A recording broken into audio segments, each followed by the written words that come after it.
Get comfortable with English in comfort. This is your English listening practice podcast to help you learn and improve naturally. Ever feel when you learn a new language, you learn a lot of words. But then when you talk to a native speaker, it still doesn't sound quite right. And you know why? Well, that's because we don't just speak with single words. We usually speak with phrases and expressions. Right. These phrases are so common in our daily life situations. And they are the secret to making your English sound natural and fluent. That's why we love teaching and bringing you new phrases each time. They truly help you sound like a real speaker. By the way, I'm James. And I'm Anna. This is English in Comfort, the place where you can learn English while you relax, lie down, or even while you sleep. No pressure, no stress, just natural English and interesting topics. Today we are going to teach you 25 common English phrases to use for daily life. Stick with us until the end. And tell us in the comments how many of these 25 phrases you already knew. So get comfortable, grab your tea, and let's get started. Okay. Let's start with our first phrase for today, which is ring a bell. Ring a bell. This means that something sounds familiar to you. You feel like you know it, but you don't remember exactly what it is. It's a very common way to talk about memory. For example, if someone says a name you think you've heard, you can say, "That name rings a bell." Let's see how to use it in a conversation. I heard about a new movie from a director named Stephen Clark. Do you know him? Stephen Clark. The name rings a bell, but I can't recall any of his movies. That was an example of how we use it in a conversation. Let's move on to the next phrase. Break a sweat. Break a sweat. This phrase means to work very hard or to get tired from an effort. And we usually use it in the negative to say something was easy. That's it. So, if something was very easy, you would say you didn't break a sweat. Let's try it in a conversation. Did you have a hard time carrying all those groceries up the stairs? No, it was light. I didn't even break a sweat. After all that work, let's see our next phrase. Keep an eye out. Keep an eye out. That's a good one. It means to watch carefully for something. Like you are using your eyes to look for something specific. For example, looking for a specific shop in a new city. Exactly. Use this phrase when you are searching for something. Let's see how to use it in a conversation. I need to meet a friend at the big coffee shop. Can you help me look for her? Sure, I will keep an eye out for her. All right, James, what is our next phrase? Well, the next phrase is another really useful and common one. It is rule of thumb. Rule of thumb. This is a simple, practical guide. It means a general method for doing something, but not a strict law. For example, a rule of thumb for cooking rice is to use twice as much water as rice. It's not a strict measurement, but it generally works. Let's see how to use it in a conversation. How long should I wait before calling someone back? As a rule of thumb, you should wait about an hour. Speaking of following rules, our next phrase is by the book. By the book. This means you do something exactly the way the rules say. You follow every single step. Yeah. You are being very formal and following the instructions perfectly. For example, a good student does all their homework by the book. Let's try it in a conversation. Did the new manager change the way we do things? No, he does everything strictly by the book. So, by the book means exactly as the rule says. The next phrase is like clockwork. Like clockwork. A clock works exactly, always on time. So, this phrase means something happens perfectly, regularly, and always on time. That's right. For example, if you eat dinner at 6 p.m. every day, you eat dinner like clockwork. Let's see how to use it in a conversation. I always know when the bus will arrive. Why? Does it come like clockwork? Yes, it is never late. It is always exactly on time. Next phrase is no big deal. No big deal. This is something you say when something is not important or when it's not a problem. Exactly. It means it's small, it's minor. For example, if someone apologizes for being a minute late, you can say, no big deal. Let's see how to use it in a conversation. Oh, sorry, I spilled a little water on the table. Don't worry about it. It's no big deal. I'll just wipe it up. Next phrase is off the hook. Off the hook. This means you don't have to do a difficult job, or you don't have to face the consequences for something you did wrong. Right? Imagine a fish getting off the hook. It means it escaped. For example, if your boss says you don't have to come into work on Saturday, you got off the hook. Let's try it in a conversation. I thought I would have to give a long speech today, but the meeting was canceled. You got off the hook. Next, we have the phrase, no strings attached. No strings attached. This means there are no conditions or secret rules with something. It is completely free and simple. That's a great way to put it. You can take it and you don't have to do anything in return. For example, the prize is a free trip with no strings attached. Let's see how to use it in a conversation. My friend offered to lend me $500.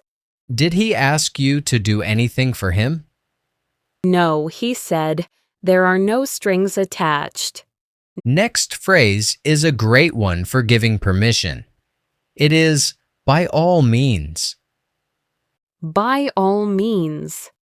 This is a polite and enthusiastic way to say yes or go ahead.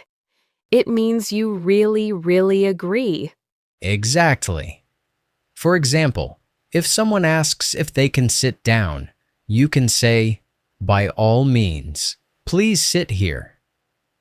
Let's see how to use it in a conversation. Would it be okay if I open the window for some fresh air? By all means, I would like that very much. Our next phrase is in full swing. In full swing. This means that an event or an activity is at its busiest or most active part. It is completely started and very busy. Right.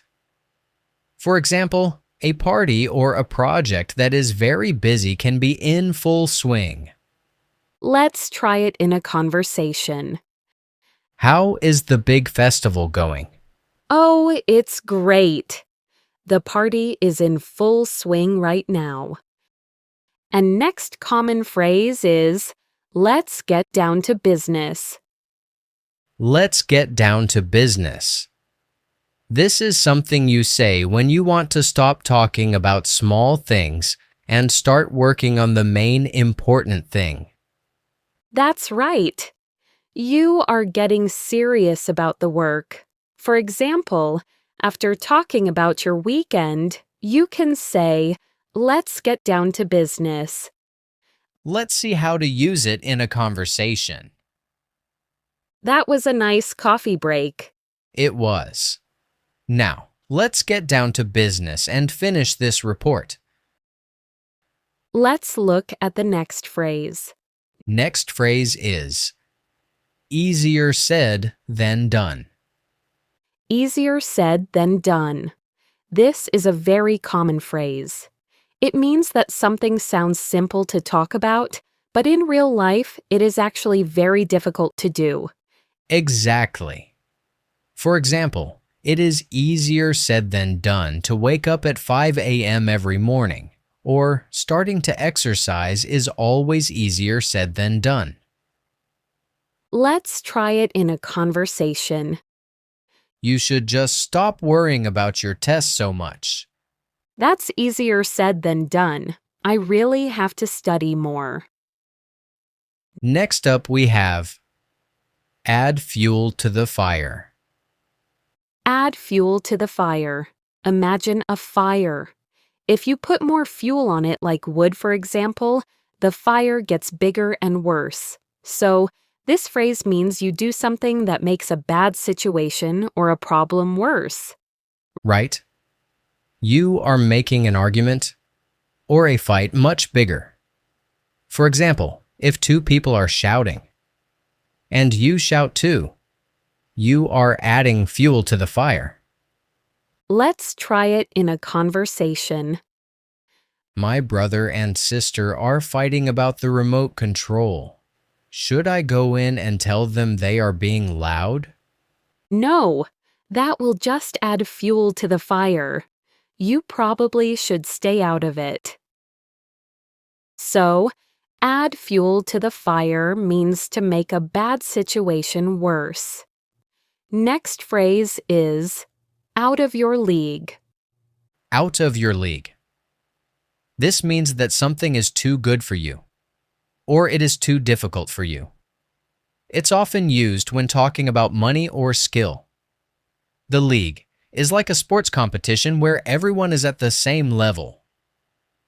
That's a great way to explain it. For example, that new car is too expensive for me. It is out of my league. Let's see how to use it in a conversation. That advanced computer class looks really interesting, but I don't know if I can do it.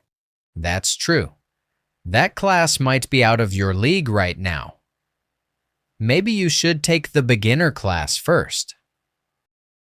Let's look at the next phrase. This phrase is great for shared feelings. In the same boat. In the same boat. This means that two or more people are in the exact same difficult or strange situation. You share the problem. Exactly. You are experiencing the same thing. For example, all the students studying for a hard test are in the same boat. Let's see how to use it in a conversation. Oh, I have so much studying to do for the test tomorrow. I feel stressed. Me too. We are in the same boat. We should study together. This is a good way to show support. Next phrase is on the right track. On the right track. This means you are doing something correctly and you are making good progress toward your goal. The track is the correct path. Right. If you are learning a new skill and you're getting better, someone can say you are on the right track. Let's try it in a conversation. I'm not sure if I'm doing this English homework correctly. Your grammar is much better than last week. You are definitely on the right track. Well, that's encouraging. And this leads us to our next phrase, which is also encouraging. One step at a time. One step at a time. This is a very common phrase for learning something difficult.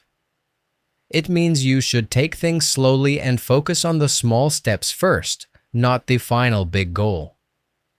It reminds you not to rush or stress.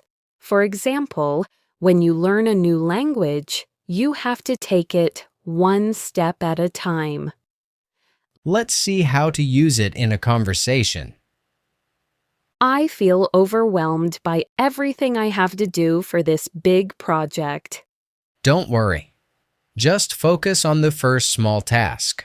We will take it one step at a time. We are still with the encouraging phrases, and the next one is, keep your chin up. Keep your chin up. This means to stay positive and try not to be sad, even when things are difficult. You are telling someone to stay strong and look forward. For example, it's a hard day, but keep your chin up. Let's see how to use it in a conversation. I failed my driving test yesterday. I'm feeling really sad about it. Hey, don't worry. You can try again. Just keep your chin up. That's a nice one. Next up, we have out of sight, out of mind. Out of sight. Out of mind. I really love this phrase. This means if you don't see something, you start to forget about it. If it's out of sight, it's out of mind. Right. For example, if you hide the snacks, you won't think about eating them. Let's try it in a conversation. I completely forgot. I told you I would call yesterday. That's okay. You didn't see my message, so it was out of sight, out of mind. Next phrase is a great one for telling a short story. And we hear this a lot in everyday conversations. Long story short. Long story short. This means you have a very long story to tell, but you will only give the main points quickly. That's right. You are summarizing everything quickly. For example, the trip had many problems, but long story short, we had fun. Let's see how to use it in a conversation. Tell me how you got that new job. It was a very long process with many interviews, but long story short, I got the job. Let's look at our next phrase, which is no hard feelings. No hard feelings. This is a very friendly phrase. It means there is no anger or bad feelings, even after an argument or a game. It's like you are saying, the problem is finished and we are still friends. Let's see how to use it in a conversation. I'm sorry I won the game. I know you wanted to win. It's okay. It was just a game. No hard feelings. Our next phrase is a very polite but also common one. It is, at your service. At your service. This means you are ready and willing to help someone. It is a very polite way to offer assistance. Right. For example, a waiter in a restaurant or a shop assistant might say, I am at your service. Let's try it in a conversation. I need someone to help me lift this heavy box. I would be happy to help. I am at your service. That's so kind of you. Now, let's look at the phrase, let's call it quits. Let's call it quits. This means you decide to stop doing something. You are quitting the task or the activity. Yes. It's often used when an activity is hard or long. For example, I can't run anymore. Let's call it quits for today. Let's see how to use it in a conversation. I think we have been studying this chapter for too long. My mind is tired. You're right. Let's call it quits and go for a walk. And now, Anna, we are at our final phrase. It is at the end of the day. At the end of the day. This is a great phrase for summarizing.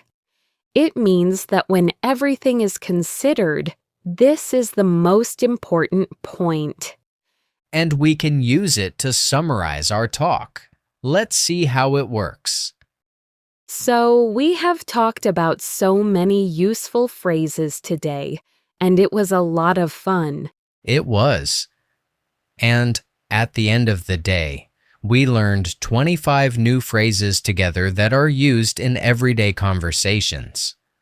That's right. That's the most important part. We did it. And that's it for today's episode of 25 Common English Phrases for Daily Life. It was a lot of fun going through these. Now, here is our question for you. How many phrases did you know already? Were they all new, or did you know them all? If you knew them all, you should consider yourself a pro.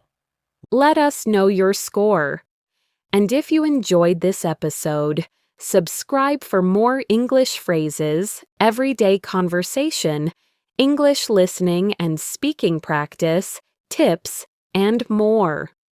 Thanks for listening and for letting us be part of your learning journey. Keep practicing, keep improving, and take care, everyone.